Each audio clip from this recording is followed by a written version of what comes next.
계속해서 선교와 관련된 말씀을 전하겠습니다. 제목은 땅끝의 인생, 자녀, 선교의 대상이다 입니다.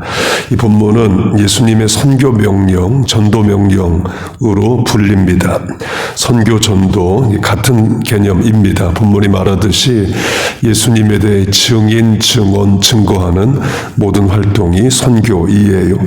그런데 굳이 구분을 하자면 동일 언어, 문화, 지역은 전도로, 다른 언어, 문화, 지역은 선교로 구분하기도 합니다.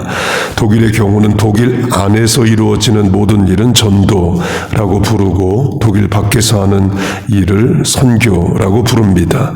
단순히 지역으로만 구분을 한 거예요. 그러나 같은 지역 안에도 다른 언어, 문화, 인종이 있을 수 있습니다. 인도 같은 경우는 언어가 845개가 공식적으로 있습니다. 같은 나라지만 나라의 언어가 845개이에요. 그래서 인도에서는 인도 안에 언어가 다른 부족을 전도하는 것도 선교라고 부릅니다. 그렇게 보면 미국을 사는 한인 1세와 자녀 2세도 언어가 다른 대상일 수 있습니다. 그걸 히브리인으로 태어났지만 이집트 공주의 양아들로 40년을 산 모세로 적용을 하겠습니다. 모세는 젖을 뗀 후에 이집트 공주의 양아들로 살아갑니다. 성경에서 젖을 뗀다라는 개념은 지금 우리처럼 더 이상 엄마 젖을 먹지 않고 이유식 분유를 먹는다라기보다는 엄마의 손이 더 이상 안 가도 되는 본인이 스스로 옷 입고 밥 먹는 나이 정도로 봅니다. 사무엘로 하면 엄마 한나가 사무엘이 젖을 떼자 엘리 제사장에게 사무엘을 갖다 주죠. 그 뒤로부터는 사무엘은 엘리 제사장과 같이 사는 겁니다. 그때 엄마 한나가 젖을 땐 9개월, 10개월짜리 애를 갖다 주면 엘리 제사장이 키우기가 어렵죠. 그래서 어느 정도로 큰 나이, 더 이상 엄마가 손이 직접 안 가도 되는 나이로 해석을 합니다. 그렇게 모세가 젖을 뗍니다. 그리고 애국 공주의 양아들이 돼서 큽니다. 모세의 언어는 무슨 언어였을까요? 이집트어였겠죠. 물론 친엄마의 언어인 히브리어를 했겠지만 애굽 공주의 아들로 젖을 뗀 이후 40년을 살아갑니다. 그 모세의 주된 언어는 이집트어이겠죠. 우리 자녀들도 그렇다는 겁니다. 부모의 언어인 한국어를 하지만 그들의 주된 언어는 영어이죠. 부모, 자녀 같이 사는데 언어가 다릅니다. 이 언어는 사고체계와 가치관을 형성합니다. 한국어로 하면 한국어를 한다에는 한국식 언어, 가치관, 문화가 포함이 되어 있습니다. 영어도 마찬가지이죠. 그래서 언어는 의사교환 수단을 넘어섭니다. 세계관이고 문화이에요. 미국으로 하면 예수 안 믿어도 미국에 오면 언어 안에 있는 하나님을 경험하게 됩니다. 감기 걸려 재채기했을 때 bless you, God bless you로 God, 하나님이 들어가죠. 그리고 헤어질 때 안전히 평안히 가라, God speed, SPED로 인사를 하기도 합니다. 공무원, 정치인, 대통령이 취임 선서를 하고 마지막 문장이 So help me God, 하나님 나를 도우소서입니다. 한국은 200년 지나도 공무원들이 그런 말 하기 어려울 겁니다. 그렇게 언어에는 가치관, 세계관, 문화가 있어요. 확대 적용하면 믿음의 말, 신앙의 언어는 외국어입니다. 인간이 태어나서 저절로 하나님을 찾고 믿음의 말, 신앙의 말을 하는 게 아니라는 겁니다.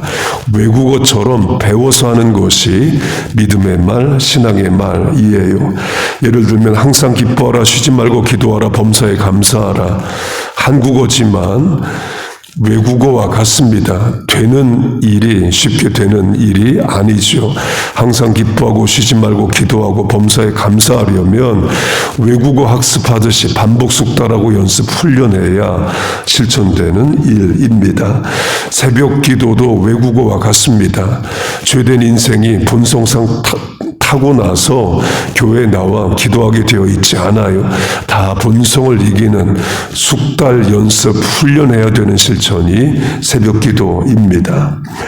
강조점은 모세가 나이 40세까지 이집트어를 주로 했을 거다라는 겁니다. 그 말은 뭘 말하겠습니까? 이집트의 문화에 영향을 받는다를 말해요. 다음으로 모세는 무슨 공부를 했을까요? 사도행전을 보면 모세는 애굽의 공주의 아들로 모든 학문을 배워 말과 행사에 능하더라고 말합니다. 우리식으로 하면 한인 2세 자녀가 미국 초중고 대학을 다니면서 미국 언어 문화 교육을 받아 능하게 되었다와 같아요. 그렇게 모세는 이집트의 학문을 공부합니다. 그 이집트 학문에는 종교가 들어 있겠죠. 그 모세가 이집트의 공주의 양아들로 살았지만 40년 동안 모세가 경험한 종교는 이집트의 종교인 겁니다. 물론 모세는 히브리인으로 하나님을 알고 믿었다 볼 수 있습니다. 그러나 동시에 이집트의 팔리테이즘, 다신교의 문화에도 영향을 받는다 이에요. 근거는 출애굽기에서 하나님이 burning bush, 불타는 떨기나무로 나타나셔서 모세를 부르십니다. 그때 모세 나이는 80세이에요. 하나님이 모세에게 내가 누구다를 두 번 이렇게 말씀하십니다. 아브라함과 이삭과 야곱의 하나님이다 라고 말씀하시자 모세가 그거 말고 다른 이름을 알려달라고 묻습니다. 그래서 하나님이 나중에 여호와 I am that I am, 나는 나다 라는 이름을 알려주십니다. 우리가 보는 개역개정 성경 출애굽기 3장을 보면 여호와 각지 표시되어 있고 밑에 나는 나다 이렇게 써 있습니다. 사실 이름이 아니라는 거죠. 누가 제게 이름을 물어봤을 때 제가 나는 나야, 그럼 그게 나는 나야가 제 이름인 게 아니죠. 그냥 나는 나다라는 겁니다. 강조점은 모세가 왜 여호와 하나님, 아브라함의 하나님, 이삭의 하나님, 야곱의 하나님이라고 두 번이나 얘기를 해줬는데도 그거 말고 다른 이름을 구하느냐? 이집트의 다신 문화 때문에 그렇습니다. 이집트에는 신이 여러 개이기 때문에 구분을 위한 이름이 필요합니다. 그런 문화에서 성장한 모세가 하나님에게도 이름이 있어야 된다라는 생각을 한 거예요. 그래서 자꾸 이름을 묻는 겁니다. 곧 모세가 이집트의 40년 공주의 양아들로 살아가면서 이집트의 종교에도 영향을 받았다는 겁니다.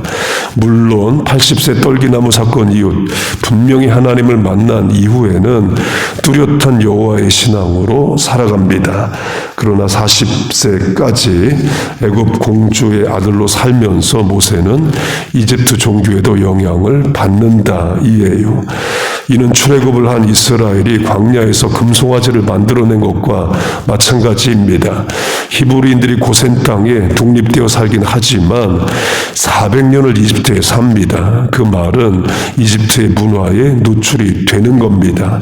그래서 출애굽을 하고 광야에서 신을 하나 만들어내죠.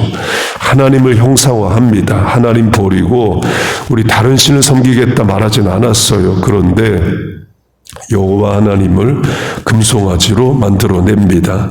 목축을 했었죠. 목축의 신 금송아지를 만들어내요.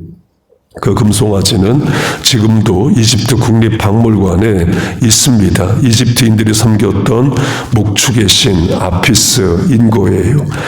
우리 자녀들이 모세와 같을 수 있다는 겁니다. 분명 내 자녀고 같은 집에 살지만 부모와 다른 언어, 문화, 가치관 속에 있습니다.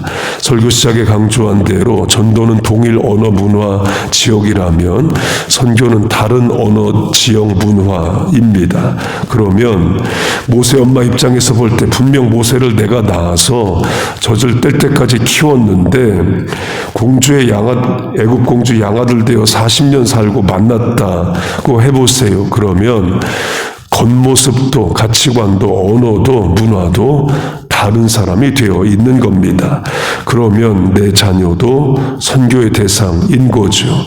그래서 늘 강조하듯이 우리의 선교 대상 1번은 자녀입니다. 자식 구원 안 하고 우리가 비행기 타고 동북아시아, 동남아시아, 중미, 남미 다녀야 무슨 소용이 있겠어요. 본문을 보면 예수님이 네 지역을 말씀하십니다. 예루살렘, 사마리아, 온유대, 땅끝. 이 말씀을 듣는 대상은 예수님의 제자들입니다. 예수님의 제자들 다 유대인이죠.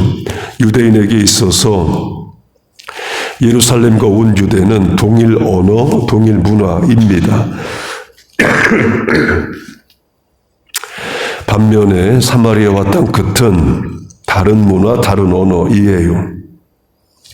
사마리아로 하면 유대인들과 아예 인종이 다릅니다. 이방인과 피가 섞여요. 그래서 유대인인데 사마리아 땅에 산다가 아니라 아예 인종이 다른 사마리아인으로 부릅니다. 요한복음을 보면 유대인들은 사마리아인을 상종하지 않았다. 그러니까 이방인처럼 여겼다를 말합니다. 다른 문화, 다른 인종이라는 거죠. 땅끝은 당연히 또 다른 언어, 문화, 지역입니다. 곧 본문을 선교 명령이라고 할 때에 동일 언어, 동일 문화권인 예루살렘과 온유다도 있고 다른 언어, 다른 문화권인 사마리아와 땅끝도 있습니다. 다 복음 증거의 대상이고 예수님 증거의 대상인데 구분을 하자면 동일 언어 문화는 지역은 전도, 타문화, 타지역, 타언어는 선교를 한다입니다. 그러면 내 자녀는 동일 언어 문화 지역이냐는 거예요. 그런 것도 같은데 아니면 또 큰 거죠. 곧 내 자녀가 사마리아와 땅끝을 사는 사람일 수 있다를 강조하는 겁니다. 미국의 2세, 3세 한인 목사님들이 많이 말하고 신학교 논문에도 많이 있는 개념으로 사일런트 엑소더스, 조용한 출애굽, 조용한 탈출이란 개념이 있습니다. 한인 2세 자녀들이 고등학생 때까지는 부모를 따라 교회 다니다가 대학에 가면서 95%가 교회를 다니지 않는다는 개념이에요. 왜 사일런트, 조용하다는 표현을 하느냐. 한인 2세들이 부모 세대를 보니까 1세대들이 교회 나갈 때는 시끄럽게 하고 나가요. 라우드 엑소더스 개념입니다. 그에 반해 2세들은 조용히 사라진다. 그래서 사일런트 엑소더스라고 부릅니다. 2세 자녀가 대학 가면서 예수 안 믿는 얘는 부지기수입니다. 95%라고도 말을 해요. 목사 자녀도 교회 안 다니는 얘도 많아요. 내 자녀가 땅 끝에 서 있는 인생일 수 있다입니다. 많은 선교의 대상이 있는데 자녀도 선교의 대상이라는 거예요. 한국으로 하면 군대가 있는 청년들 전도를 합니다. 군 선교라고 부릅니다. 같은 언어 지역이지만 군대라는 특수한 상황 문화 가운데 있기 때문에 군 선교로 불러요. 군대 목사님들이 군목들이 이런 일을 합니다. 주일에 교회에 오면 초코파이 준다. 그러니까 선교를 초코파이로 합니다. 저는 잘하는 거라고 봅니다. 초코파이 먹기 위해서라도 어쨌든 교회의 발을 디뎌야죠. 지난주 볼리비아 선교도 마찬가지입니다. 에스타도 우니도스 미국에서 선교팀이 온대 무료로 침 놔준대 광고를 했습니다. 평상시에는 그 선교사님 교회에 관심 없는 동네 주민들 많죠. 그런데 무료로 침 놔준대 미국에서 온대. 그러니까 주일 예배에 참석한 5명이 있었습니다. 예수 믿고 예배 드리러 온 게 아니라 미국에서 누가 온대. 침 맞을 수 있대. 돈 안 내도 된대. 그런 것 때문에 온 거예요. 선교사님이 이런 이야기 했습니다. 그 5명 중에 1명이라도 예수 믿고 교회 통해서 신앙생활 계속할 수 있다면 평화교회 단기 선교 성공한 거라고. 맞죠? 마찬가지로 군대에서 초코파이 주니까 가서 초코파이 먹고 졸도래도 교회 가자.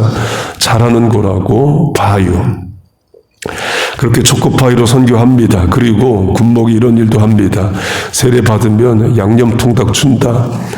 여기서부터 논란의 여지가 있습니다. 그러니까 분명한 신앙의 고백 없이 뭐 좋은 거 먹이고 세례 주는 게 잘하는 거냐 논란이 분명히 있습니다.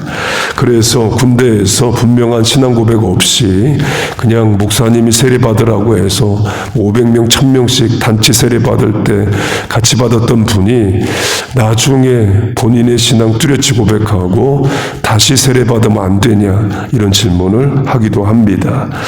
양념통닭 선교 논란이 있습니다. 그런데 이런 차원도 있어요.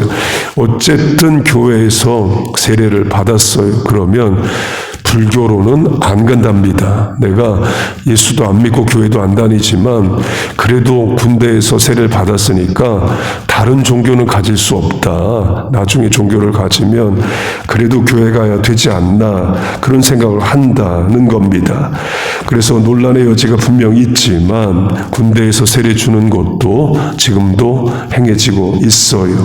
물론 군복 목사님이 세례 받겠다는 사람 또 열심히 또 교육을 하겠죠. 선교 대상이 많이 있지만 오늘은 자녀 세대를 강조한 겁니다. 하나님께서 우리의 자녀와 손자, 손녀 구원해 주시기를 바랍니다. 부모 천국 가는 것처럼 자녀, 손자, 손녀도 예수 믿고 천국 가야죠. 그 일을 위해서 여러분이 개인적으로 자녀, 손들을 위해 기도하고 또 권면하십니다. 교회는 교회 차원에서 그 일을 합니다. 유년부, 중고등부, 영어예배부, 여름방학, 또 월화수목 금토일 이른비 월드, VBS 중고등부, 또 수련회, 영어예배부, 여름 수련회 다 자녀 세대 영혼 구원하자고 하는 일이에요. 곧 교회학교도 선교부서입니다. 하나님께서 우리 교회에 주신 자녀 세대 구원의 사명을 잘 감당할 힘과 은혜와 능력, 인력, 자원 주시기를 바라요. 또 우리는 기도하고 그 일을 위해 일하는 겁니다. 하나님께서 우리의 자녀 세대 구원해 주시기를 주의 이름으로 축복하고 축원합니다. 아멘. 기도하겠습니다. 하나님 아버지, 우리에게 자녀들 주심을 감사합니다. 또 손자 손녀들 주심을 감사합니다. 예수 믿고 구원받게 하여 주옵소서. 젊은 날부터 그 나이에 불러야 할 찬양을 부르고 들어야 할 말씀을 듣고 살게 하여 주옵소서. 또 교회에 주신 또 자녀 세대 구원의 사명도 잘 이루게 하여 주옵소서. 하나님, 오늘도 주의 전에 나왔습니다. 새벽에 나와 삶의 문제를 아뢰고 소원을 구하고 기도합니다. 불쌍히 여기시고 은혜를 내려 주시옵소서. 예수님의 이름으로 기도하옵나이다. 아멘.